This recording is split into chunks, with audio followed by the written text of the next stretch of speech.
Greetings, Father Joe here, your friendly neighborhood pastor coming to you from St. Patrick's Church in lovely Highland Mills, New York.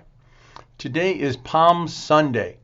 We have these long readings, but they're so powerful and a perfect way to begin Holy Week.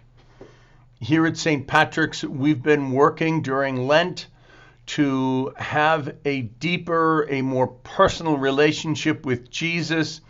And a big part of that has been focusing on who Jesus is. We really cannot love Jesus if we do not know who he is.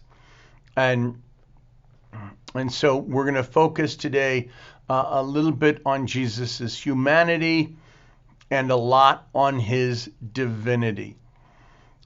Because I think people stay away from God, or they kind of drift away because they don't know how good and loving God is. And one of the problems with this is people say, well, I believe in a loving God, the God of the New Testament, not the God of the Old Testament.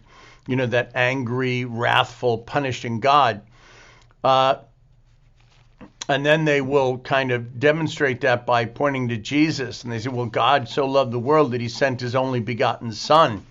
Doesn't that sound loving? You know, I love you so much that I sent somebody else. And then, you know, if Jesus has to die for us, well, you know, how terrible. What father would condemn his son to death? If the Father really was loving, why didn't he come down here and die? And here's the thing. If we don't realize that Jesus is truly God, then it's easy to fall into that. Then, oh, God doesn't love me enough to come himself. He sent somebody else. But if Jesus really and truly is God, then Jesus is the one who tells us, I'm not an angry, vengeful God. I am a loving God. I am the God who has been revealing himself through the entire Old Testament. And I want to reveal myself in your life also. So one of the confusing things that we get here is from Psalm 22. And I often hear this, oh, Jesus lost his faith on the cross. Psalm 22 begins with, my God, why have you abandoned me? And it's a psalm that any good Jew would have known. And Jesus prays this on the cross. If we don't put that into context, then we don't know who Jesus is, that he is truly God. If Jesus is truly God, then on the cross, he is proclaiming God's love for us by offering his life himself. And so, Psalm 22 begins with, my God, why have you abandoned me? But in our responsorial psalm today, by the end of it, we're at Psalm 22, but verse 23. And he says, then I will proclaim your name to my brother in the assembly. I will praise you. In other words, this isn't the end, and I'm doing this with the knowledge that I'm going to be able to continue. In the assembly, I will praise you. For he has not spurned or disdained the misery of this poor wretch, did not turn away from me, but heard me when I cried out. How better to make us believe and understand that God is with us when we are in terrible straits. Other than the best way is by showing us himself, that God does not turn away from us, but that he is with us when we are in pain and misery. And it continues, I will offer praise in the great assembly. My vows I will fulfill before those who fear him. And I will live for the Lord. My descendants will serve you. So Jesus says this with great intent. Yes, I am human being and I am going through all of this stuff with you. You are not alone in your suffering.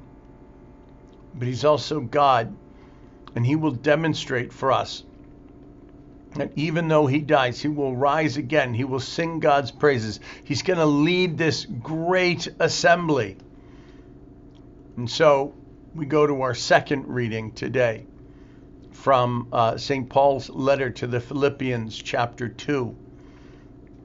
And St. Paul writes that Jesus, though he was in the form of God, did not deem equality with God something to be grasped.